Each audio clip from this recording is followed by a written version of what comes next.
Welcome to the show, YouTube family. Smash like and subscribe as we take a temperature check on the 4 Premier League teams that clinched Champions League football last season.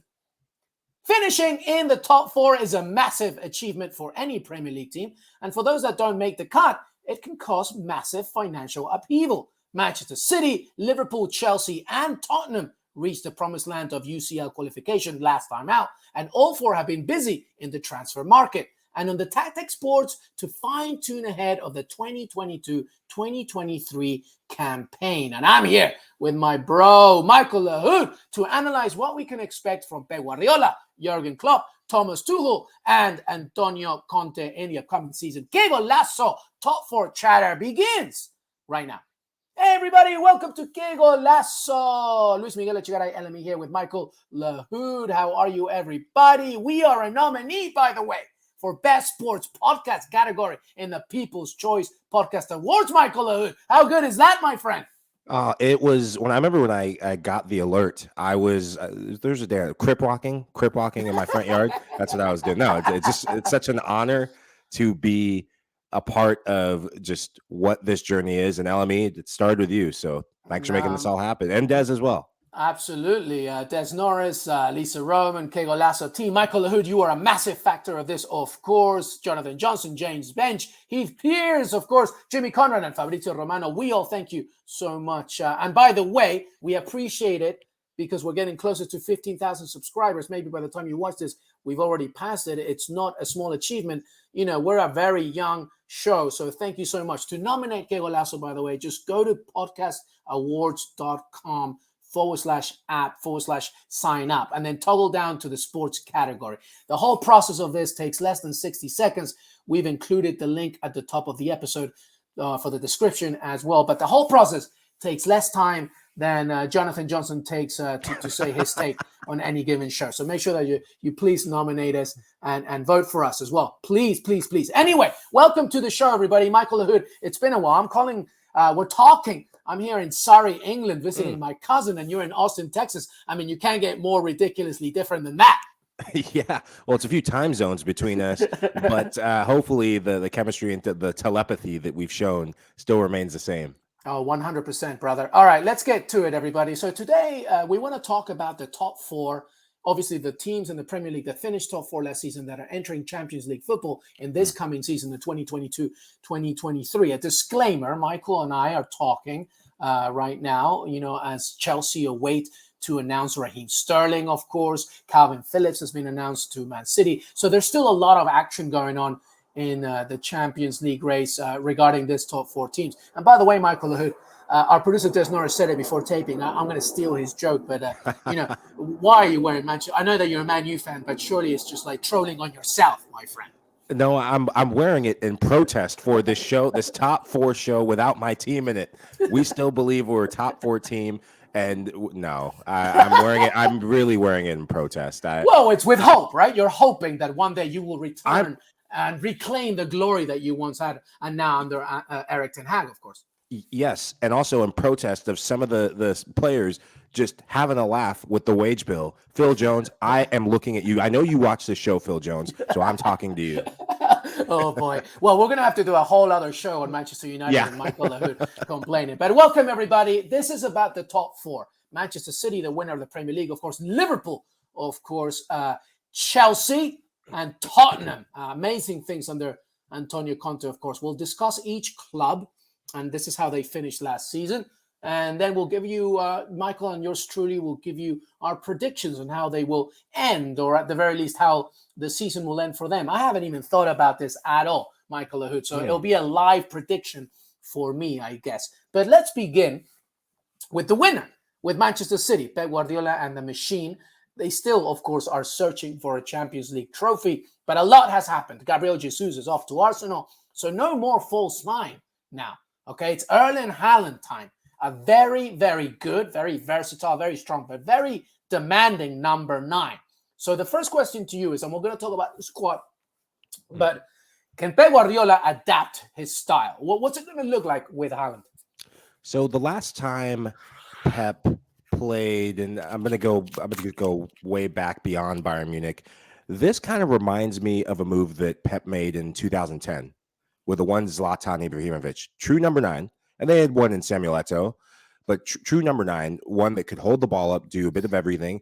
Haaland reminds me a bit of that. He's got more pace than Zlatan does, and Pep didn't quite adapt to that.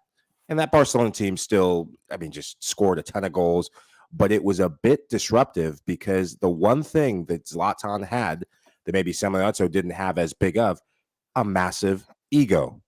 Erling Haaland has a big ego for a young man, and he is very vocal, just like Zlatan Ibrahimovic. So I kind of, throw a little bit of caution in this. In terms of ability, I think he's amazing talent, one of the top 2 strikers in the world, if not top 3 in the world, healthy or not. But the ego part, I just wonder how that's going to play out. Yeah, it's an interesting point. I guess the fact that Pep Guardiola is your manager helps, right? Pep Guardiola is no stranger to dealing with egos and big names. And to your point, he's young, but he's very, very good. And he's more than just a poacher, but he's excellent inside the box. So I guess that's where we led with our question. So with that being said, Michael, Raheem Sterling, reportedly off to Chelsea, getting closer. We'll see how that develops. Of course, Gabriel Jesus is gone. He was playing not even central anymore. He was false nining it, but there were times when he was like wide out, of course. And you still got the likes, of course, of Riyad Mahrez, Phil Foden. Of course, we'll talk about Jack Grealish in a second, and even deeper on. And Julian Alvarez, by the way, which is going to be just a revelation as well. So how's this Man City going to look? And there's, by the way, Ortega, of course, the goalkeeper. We'll see what happens with Zach Steffen. But Erling Haaland and Julian Alvarez being announced, being presented to the Man City fan base. How does it fit then? Erling Haaland leading the way. What are you seeing around him? So when you talk about the playing style and the adaptability on the field for Pep, now they have a focal point that they haven't had probably since Sergio Aguero. Aguero much more mobile, but Haaland can move as well. The thing that Haaland is going to have to adapt to in this system is not dropping back so deep, because that can clog up spaces for the Kevin De Bruyne, the Bernardo Silvas in the middle of the park. And he's going to make his money, his big money, in the box when the ball gets wide. For Manchester City, they have players who can cross the ball. Phil Foden can whip in a ball. Kevin De Bruyne can whip in any sort of service. And this is a player who thrives off of service. Julian Alvarez, he can also thrive off service. He's a player more that can function, though, as a second striker, function more in that false 9 role. He's an out-and-out striker. I think the one thing with City, when I think about all the talent coming in, also the talent going out, they've lost depth at that winger position. Now you are banking on Riyad Mahrez and Phil Foden to have just consistent seasons. And they had probably their 2 best seasons yet. And Riyad Mahrez is Mr. Champions League for Manchester City. So in terms of goals, they've actually gotten better in front of the goal, adding Erling Haaland and Julian Alvarez. It's just that depth out wide that I think these 2 losses of Jesus and Sterling is kind of impacted. Yeah, so to that point, let's talk about Jack Grealish, because he's going to be a major, it's fair to say that he had a quiet first debut season with Manchester City, something that he probably didn't expect. I think a lot of it has to do with the fact that he's just getting used to a new system and, to your point, the depth in Manchester City. But Jack Grealish now entering the second year, I'm expecting that Man City fans are expecting a big season for him, specifically in the Champions League, in big matches. How do you see Jack Grealish year 2? I see an improvement in him. One, I hope that he can sober up from his holiday in Ibiza as well as he should, because he's in Greece right now as well. Now I think Greece. He's moving all over Europe. Is that where you're actually doing the show from? Are you hanging out? Yeah, he's right. Jackie boy. Me and Jack have still a very sensitive relationship. I can't. It's like when you break up with a really serious ex-girlfriend. I can't talk to him right now. But listen, like, one thing is, I expect Jack to have. The thing is, for his entire career, he's always been the magnet to the ball. That's not a Man City play, so he has to get used to that. But I think that this will be a very good year for Jack Grealish, specifically in the big occasions, in the tournaments, in the Champions League, etc. So I was thinking about this when preparing for the show, and I actually think maybe a positional change might suit him better. Right. Jack Grealish is not just a winger. In his last couple of years at Villa for the English national team, he's been played as a winger to kind of make space for other players. I wonder if what it would look like to play center midfield in this Manchester City team. Yeah, as an 8. When he, as an 8, I think that actually suits him better than how Manchester City's wingers play, because they're sometimes isolated out wide, and that creates running lanes for your center midfielders. And Jack Grealish, he can time runs forward, winding the clock back even further to how he started his career, more as a central midfielder. Yeah, and to that point, speaking of central midfielders, they grabbed Calvin Phillips from Leeds United. How's that going to fit in? Because obviously we're talking about Kevin De Bruyne, Rodrigo, of course. I mean, that midfield as well is kind of self-understood, Bernardo Silva. So how's Calvin Phillips going to fit in all this? I think you're going to get a bit more steel athleticism in the middle of the park through Calvin Phillips and cover. Rodri, I'm shocked at how he didn't make Team of the Year for the Premier League last year. I think it was highway robbery to not put him and put Thiago in there. Thiago is an exceptional footballer.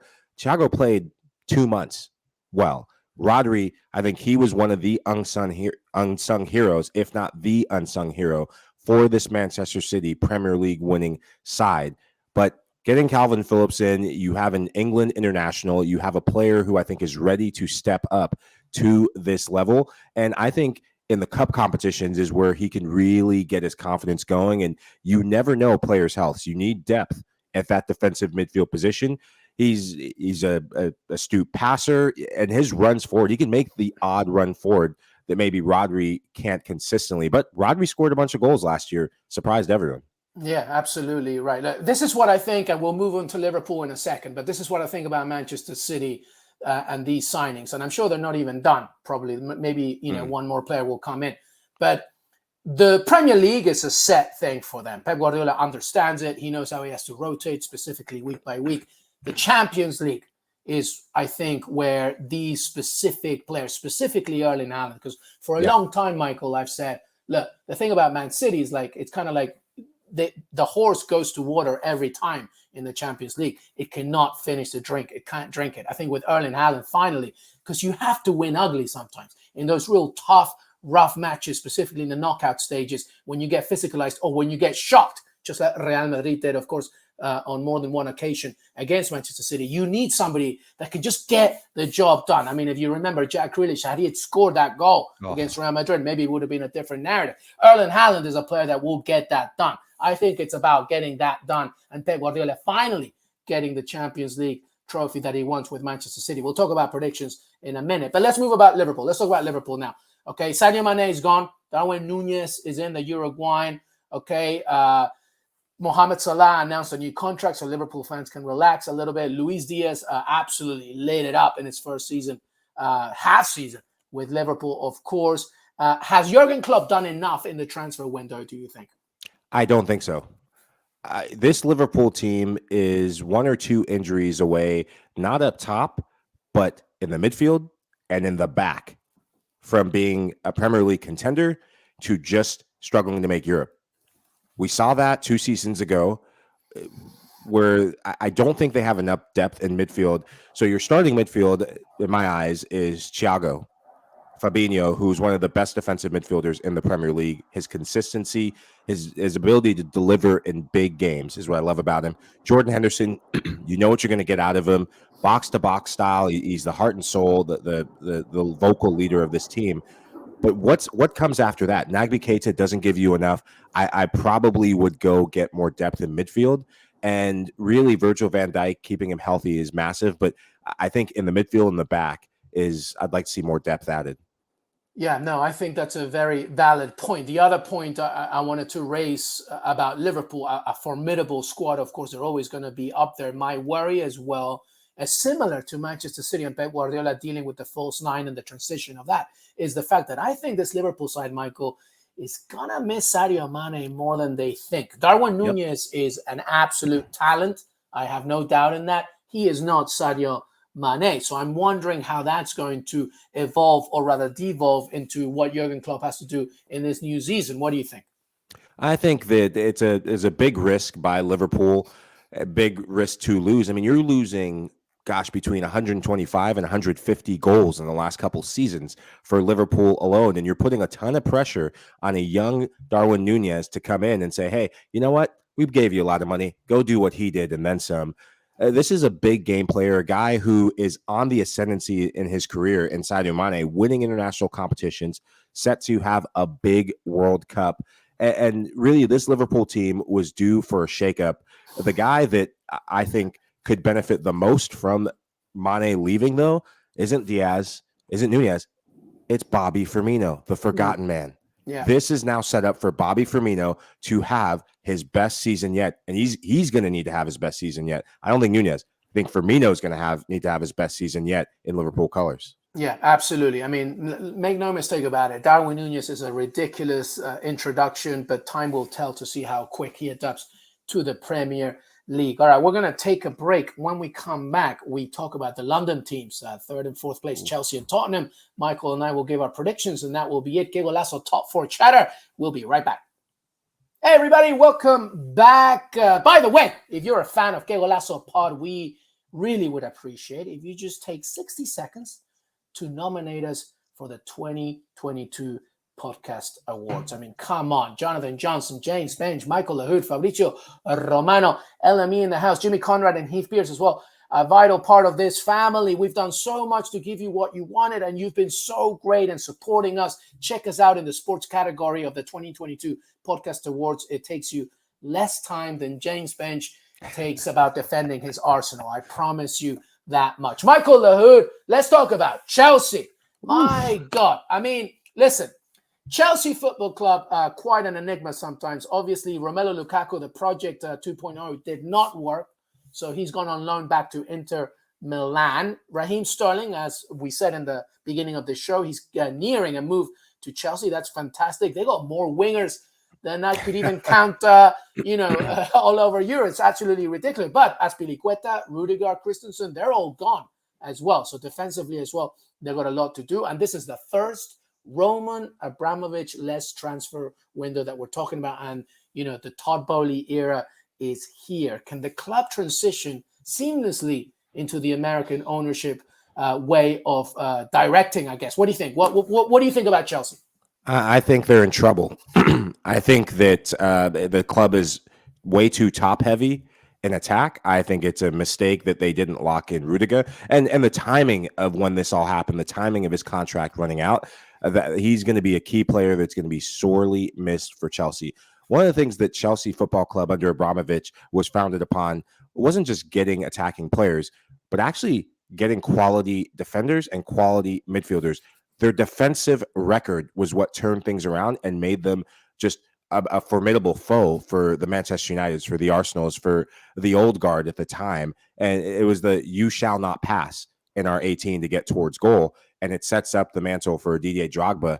This is a Chelsea club that's always struggled with attackers, not so much wingers, but getting center forwards. I think Lukaku debacle was just that, a debacle. I think they're trying to do two things. One, get rid of some of just the overload in attackers that haven't panned out, and also try and offload some of their back line. But it hasn't really worked in terms of getting anyone. You're now relying on Ben Chilwell as your starting left back if Alonso's out, who didn't put together a healthy season.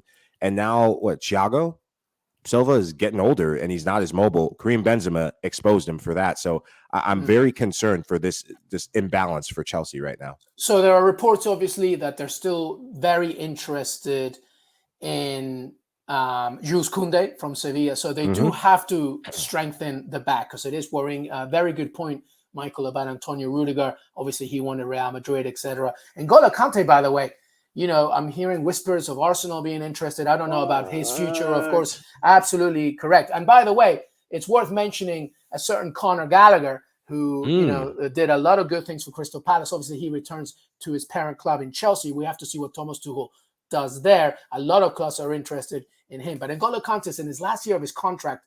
So, that is something to be worried about. So you talk about defensively, I agree with you. That midfield worries me a little bit, especially off the ball. And listen, Chelsea fans, there's no doubt you're going to be, a contender for the top four, but there are reasons why you came third and not second or first. There's still a clear gap, Michael Lahoud, between Man City and Liverpool and everybody else. And Chelsea's a good example of that. I am curious what formational shift, if this is a preview or precursor to Chelsea going maybe back to a back four instead of a back three with so many defenders on their way out, could we see a back four, maybe 4-3-3 out and Very out? not Tuchel, though, is it? Yeah, Like, is very not. So the crisis in that back line that I see is you're not just losing solidarity in your back line, you're losing goals. This is a Chelsea team that won the Champions League with a lot of their defenders up near the top and top scorers. And last year, Antonio Rudiger were banging in goals. Alonso scores key goals for them in the Prem and in Europe. And that's a massive warning sign. When I was thinking of they're even bidding on Rafinha, possibly have a bid accepted. They're still in the race for him. Yep. They're still in the race for him. He wants to go to Barcelona. So that's another winger. So you can see the mentality that Chelsea's going under. Make no mistake about it. Raheem Sterling to Chelsea is a great move. We're talking about a player that a few seasons ago was talked about one of the best players in the world. He is that good. Absolutely. But with Lukaku gone, I guess Kai Havertz and Timo Werner can have a little bit more freedom as well. But if I was Chelsea, Michael Lahoud, I would do everything I can right now, aside from the defensive things they have to figure out. The midfield, of course. But somebody like Jonathan David can come in this side and maybe help a lot. I just think they need just one clinical goal scorer, to your point, that can maybe help them, especially in those days when they're not finding a goal during a 90-minute process. This would have been a perfect chance. You talk about a player that we highlighted for Liverpool. If they would have gotten a Darwin Nunez, if they would have gotten a Julian Alvarez, and they're going to miss a player like that, a player who's mobile, a player who can run in the channels, a player who can also come alive, but most importantly comes alive when they get into the final third. I think if they can steal any player like that, I think of a player that PSG are after, Samaka from Sassuolo. He would have been a perfect fit. Physical, I think he could take the physical battle in the Premier League, and also very mobile. And when that ball gets in the final third, he's one of the top 3 goal scorers in Serie A last season. Young, hungry, played for the U20s a couple years ago in the Italian national team that looks to be revamping. So a player that has an upward trend is who I would have gone after, that's fresh for Chelsea. Yeah. Absolutely. Chelsea fans, I want to just make something clear from Michael Lahoud and yours truly. There's no doubt that you're a top 4 team. Yeah. But when we're talking about winning this Premier League title, I think, and by the way, we still have a few weeks to go, to do more transfer business. I'm sure you will, because that backline needs defending. So top 4, I have no doubt about it. It's about fighting for the Premier League title. And I think that you're still a little bit away. We'll have to see what happens. If they get in a Jules Koundé, Michael, that's great. If they get in a solid, up-and-comer midfielder and a striker, then now you're talking. So, we have to wait and see. Let's move on and let's finish up with Tottenham, Michael Lahoud, who I got to tell you, man, I mean, listen, I've been in England now for, a week and a half, returning to see my family. I have a lot of friends who are Tottenham fans. I've been talking to a lot of and for a long time, Tottenham fans have just been like, Daniel Levy never spends any money. This is just going to end terribly. I'm so pessimistic. I have never seen the Tottenham fan base be more optimistic than they are right now. And rightly so. Antonio Conte's first preseason, so he has a lot more time to gel them. They're in South Korea right now. Heung-min Son is welcoming them at the airport. Harry Kane is staying. And they've made some really good business. Richarlison, Perisic, Yves Bissouma, Lenglet. I mean, my goodness, talk to me about Tottenham, because I'm feeling, I don't know. I'm not going to give my predictions yet, but Antonio Conte's Tottenham are doing some things, man. So I get a text. I love what you said about most of your friends are Spurs fans. Most of my friends are Spurs fans. I think that's probably why we get along, because we've had to listen to the misery over the last couple of years. They're also, Tottenham is also Aston Villa's bogey team as well, so I hate it. We never beat them. So, but yeah, continue. So I go back to, I think this change that we're seeing in the transfer window policy, I go back to a press conference that Antonio Conte had, and I don't know if they got knocked out of the FA Cup or had a horrific showing in the Premier League, but Antonio Conte put his foot down and said, this cannot happen any longer. I came here to win. I am a winner, and I refuse to do anything else. And when he threatened to leave the club, if they didn't start changing things around from the top down, I think that's when it started making a difference. That's when you started seeing a charge up the table for these Tottenham Hotspurs, and you're now seeing a unified front. When you look at the the transfer policy, this is Antonio Conte's stamp that he's putting on this team. It's not Daniel Levy picking the players. It's Antonio Conte, and this is how it should work at the biggest clubs in the world, in the biggest leagues. Your manager should feel satisfied, and he should be able to go and say, hey, you know what? This is who I want. This is what it costs, and this is why. It fits our DNA. These are players that aren't just by happenstance or aren't just the hottest names off the press. They're players that fit the system that he wants. They play a back three. They play a 3-4-3 with 2 attacking mids and 1 striker in Harry Kane.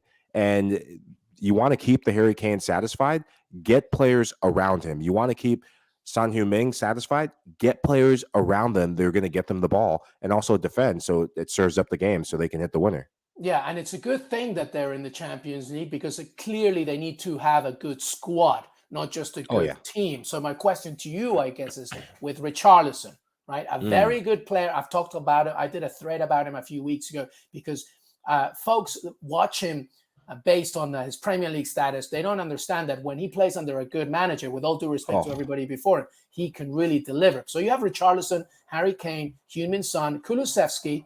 Who's the odd man out then? How do you see it? I think I always give the benefit of the doubt to new transfers coming in because why else is the manager going to spend the money to get them in? I think that Kulusevski is a player who he plays his role well. If he comes off the bench, he's still going to give you 110%. I thought he was one of the signings of the January window for the Premier League. Probably lost out to Lucho Diaz in the end for Liverpool, but exceptional talent because he's not an out winger. He can get the ball. He can play different positions up front, but his adaptability, he can get the ball wide. And what does he do when he gets the ball? He serves the ball. And who benefits from that? Harry Kane and Son Heung-min. They thrive off service. When you look at Richarlison, what he gives you that Kulusevski doesn't give you, he can score goals. He can create on his own. And when you're in things like the UEFA Champions League, you're going to need different keys to unlock different locks. Yeah. And so, this is, you have Perisic on one side. He's an out-and-out starter. He is a left wing back, I think, this Tottenham Hotspurs team has been missing. So one of the best players in Serie A last season, by the way. So now you have Perisic on one side, to your point, of course. And then I think it's Harry Kane at the top, Michael.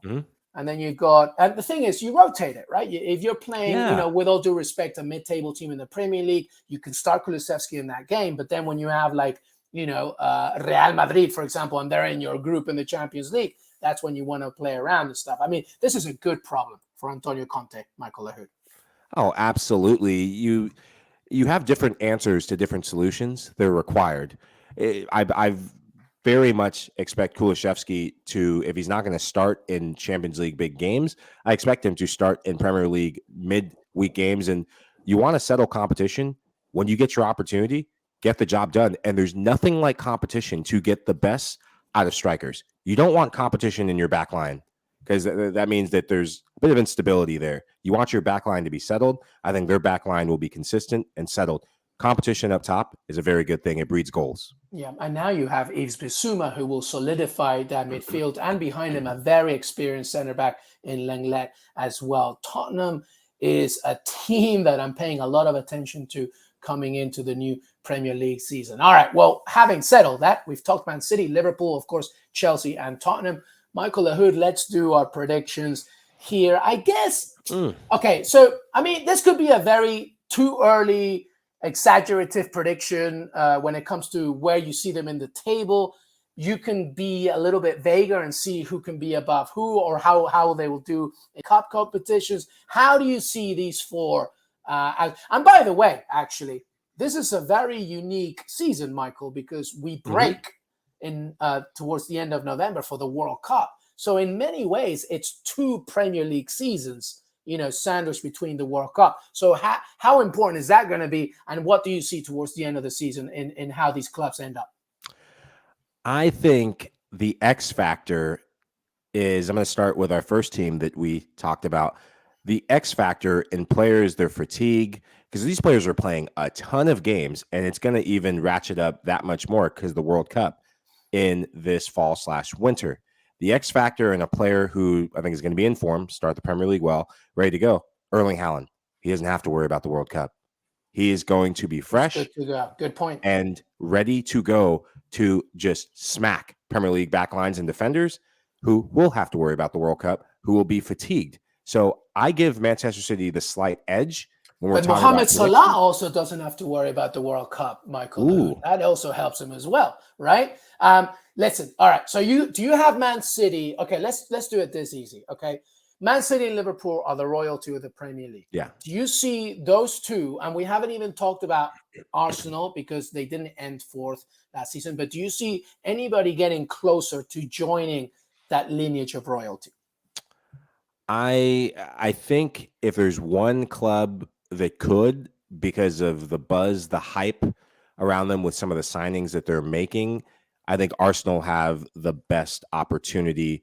They've needed a revamp at the number 9 position in Gabriel Jesus, and they do have good young talent. And Mikel Arteta took a massive gamble on bringing new Arsenal-based talent into the first team, and it's paying off in Bukayo Saka and Emil Smith Rowe. I think this will be really a big year springboard for those players.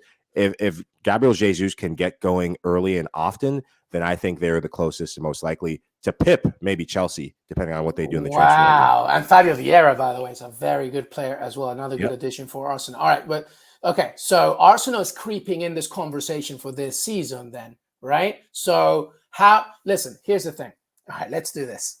Let's just do a very too early prediction here. Ooh. In your mind right now, who's winning this Premier League? Oh, man. Like right now, without, Liverpool. Despite the fact that they may need a few more players in the midfield, you have Liverpool and Jurgen Klopp getting some redemption here and winning it. Liverpool. They last time they just lost out to Manchester City by 1 point in the Premier League title. Liverpool. Okay. Does Man City win the Champions League for you this season? This is their best opportunity yet? No. Do you see them going second in the Premier League then? Is it a Liverpool and Man City trade? Okay. Liverpool 1, Manchester City 2. So judging by what you're telling me, you're seeing either Chelsea and Tottenham bowing out here at this top 4 in exchange for Arsenal coming in, correct? Yes. Tottenham, I think, gets third.